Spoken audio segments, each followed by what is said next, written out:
Coping mechanisms is basically the way people cope with stress, which can change with age. Some aging population may rely on denial, avoidance, or substance use, while others naman may develop healthier coping strategies. So yung effective coping mechanisms include exercise, relaxation techniques, social support, and possibly seeking professional help when it is needed. Okay. Under self-esteem naman and identity, kasi nagkakaroon na dito ng changes in identity, di ba? Kasi as people age, they experience changes in their sense of self and identity. And this can be very particular, okay, to aging population and very challenging for individuals who have defined themselves by their work or their social roles, especially if they parang meron silang positions during their productive years. And changes in identity can occur as people retire and they experience health problems or loss of loved ones. Now, yung sa self-esteem naman, nagiging mababa. They have low self-esteem, which can contribute to feelings of depression, anxiety, and social isolation. So, importante yung building of self-esteem. And this can involve focusing on strengths, accomplishments, and maintaining positive relationships. Now, under loss of and grief, under dito yung bereavement. Kasi nga, aging na, matanda na, di ba? Older adults are more likely to experience the loss of loved ones, which can lead to grief and mourning. Grief can be a complex process and older adults may experience it differently than younger individuals. Kasi syempre yung younger individuals, they still have other options. Okay? Under loss and grief also is the other losses. Yung aging kasi can also involve other losses such as loss of dependence or nagiging independence na sila. Nagkakaroon din sila ng loss of health or loss of social status. So, seeking support from friends, family, or a therapist can be helpful. Okay. Another factor affecting psychological aspect of aging is the retirement and transition. Kasi nagkakaroon sila ng adjustment difficulties. Retirement can be a significant life transitions and some individuals may struggle to adjust to new roles. Nagkakaroon sila ng loss of purpose kasi yung retirement can lead to a sense of loss of purpose or meaning in life because retirement can be a challenging transition as it involves a significant change in lifestyle and routine. So preparing for retirement and finding new hobbies or activities can help with the adjustment. Okay. Another factor is the spirituality and meaning. Okay. Under this is the religious beliefs.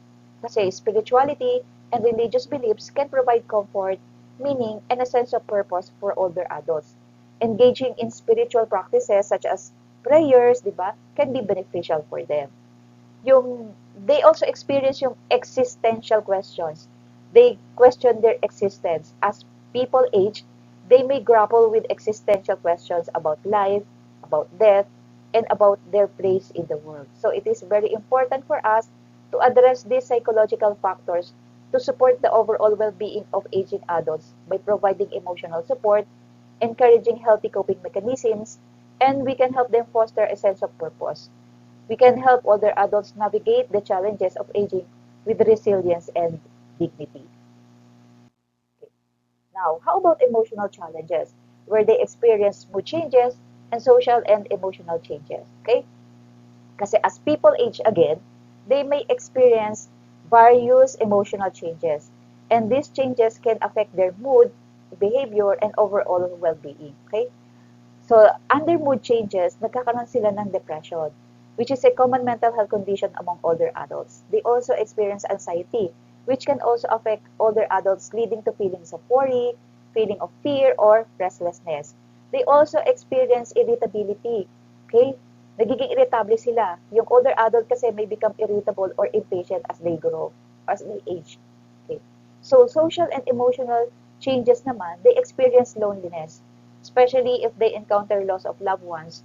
Nagkakaroon din sila ng, or if they have reduced social interactions and physical limitations.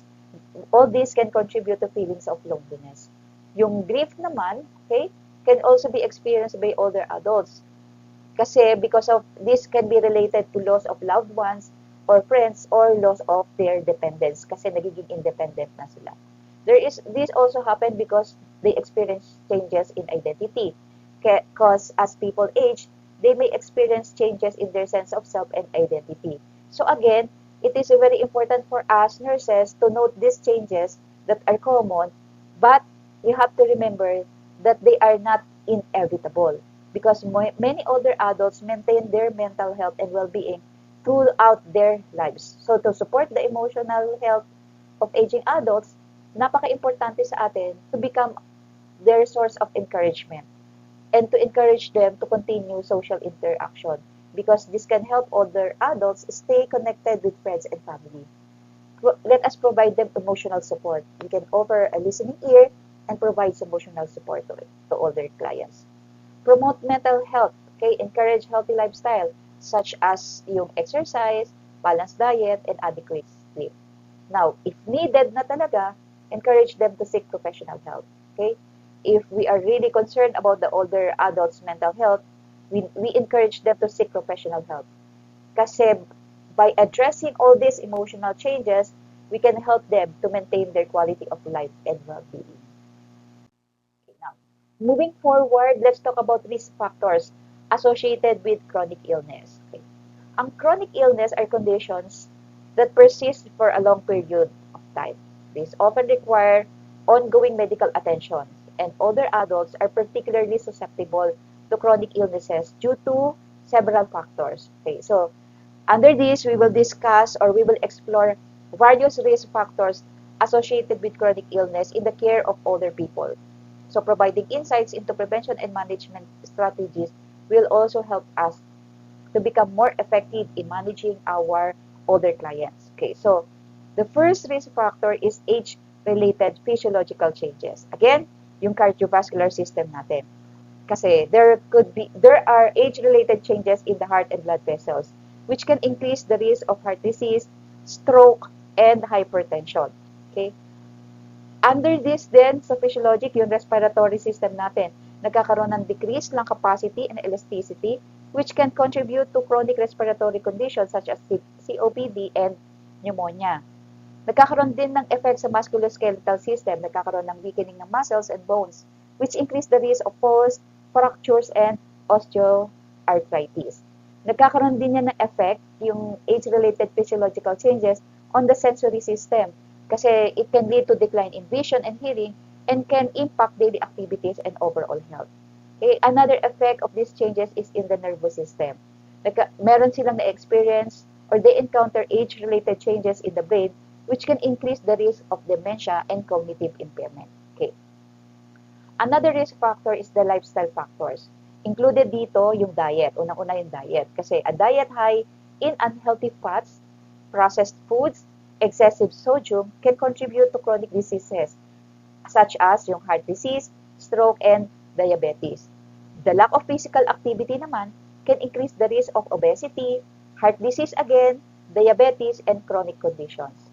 Smoking is a major risk factor for lung cancer, heart disease, and chronic bronchitis. Excessive alcohol consumption can damage the liver, heart, and other organs. Chronic stress can contribute to a variety of health problems including heart disease, high blood pressure, and depression. Now, let's go to environmental factors. Una sa environmental factors natin yung exposure to pollutants. Okay? Kasi yung exposure to air pollution, such as yung second-hand smoke and other environmental toxins, can increase the risk of respiratory and other health problems. Okay. Yung factors such as socioeconomic status, education, and access to healthcare can also impact significantly the health outcomes. Okay, the last one is the genetic predisposition. Kasama dito yung family history. Okay? Yung family history of chronic diseases can increase an individual's risk to develop chronic illness. So, ano ang implication nito for care? Unang-una na, understanding this will help us to engage our clients into preventive measures. We need to encourage them to engage in a healthy lifestyle habits such as balanced diet, regular exercise, avoiding smoking, and avoiding excessive alcohol consumption. Early detection that will promote regular health screenings and early detection of chronic illness is also important. Now, under disease management naman, we can assist older adults in managing chronic conditions through medication, lifestyle modifications, at saka yung encourage them for support services. Okay? So holistic approach, we can consider the whole person and address both the physical and psychological needs of the person. Social support, we can foster social connections and support networks to improve overall well-being. Okay? Ito kasi mga chronic illnesses, okay, are significant public health concerns, which is very particular among older adults. So, kung naiintindihan natin yung mga risk factors and we can implement preventive measures, tayo, together with other healthcare providers, can play a very important role in promoting the health and well-being of older populations. Now, let's go to common patterns of illness. Again, ang pag-uusapan natin dito, yung illness related to cardiovascular, respiratory, okay, yung diabetes, arthritis, dementia, and cancer. Kaya sabi ko sa inyo, paulit-ulit natin itong i-discuss. Okay? One of the importance of repeatedly discussing a concept or several concepts is for you to develop familiarization. Over and again, pag parati yung naririnig, you develop familiarity with it. Next time, you don't need to introduce the problem anymore for you to be able to understand once you encounter the case within or among your patients. Okay? So talking about common patterns of illness, older adults are at increased risk for a variety of chronic illness due to age-related physiological changes, lifestyle factors, and environmental influences. So understanding itong mga common patterns of illness in older persons is very important for us so that we can be effective in providing care and implementing preventions. Okay, so let's first start with cardiovascular disease. Okay, under cardiovascular disease, kasama dito yung coronary artery disease, which is the blockage of the heart's arteries that can lead to heart attack and angina. Okay. Heart failure is the weakened heart muscle which can impair the heart's ability to pump blood effectively. Stroke, which is the blockage or rupture of a blood vessel in the brain, which can lead to stroke. Now, hypertension or high blood pressure is a major risk factor for heart disease, stroke, and kidney disease. Okay. Now, under respiratory diseases, we have the COPD or the chronic obstructive pulmonary disease. Okay.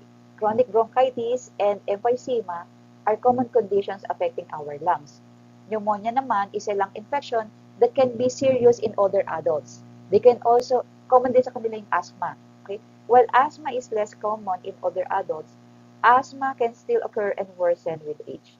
Okay. Now, diabetes, we have the type 2 or a metabolic disorder characterized by high blood sugar levels. Ang problema dito sa diabetes is basically the complications. Kasi yung diabetes can lead to heart disease, stroke, kidney disease, and nerve damage. Under arthritis, we have the osteoarthritis or the degeneration of joint cartilage. We also have the rheumatoid arthritis, which is an autoimmune disease that causes joint inflammation. Dementia or Alzheimer's disease is a progressive brain disease that causes memory loss and cognitive decline. Vascular dementia is caused by damage to blood vessels in the brain. And the last one is cancer. Common cancers na na-encounter nila is the breast, the prostate, the lung, colon, and skin cancer. Ito yung mga common in older adults. Okay. So, anong implication for care nitong common patterns of illness? Okay, number one implication is for early detection. Okay, yung regular health screenings and early detection ay napaka-importante for managing chronic illness. Another implication is for disease management. We can develop comprehensive care plans to manage chronic conditions and leading to prevention of complications. Another implication of this is the lifestyle modification. We can encourage healthy lifestyle habits such as balanced diet, regular exercise, avoid smoking, and avoid excessive alcohol consumption. Okay. Another implication to care in understanding common patterns of illness is to provide social support. Okay. Providing social support and emotional support to help older adults cope with chronic care. This is also important for us para magkaroon sila ng caregiver support. Pag sinabi natin caregiver, hindi lang to sa atin sa nurses, This does not involve nurses, but it involves yung family members or other caregivers and significant others. Okay, we can offer resources and support to caregivers to help them manage the challenges of caring for an older adult with chronic illness. Okay, so that ends our discussion about the changes in the older person. Okay, thank you very much for listening.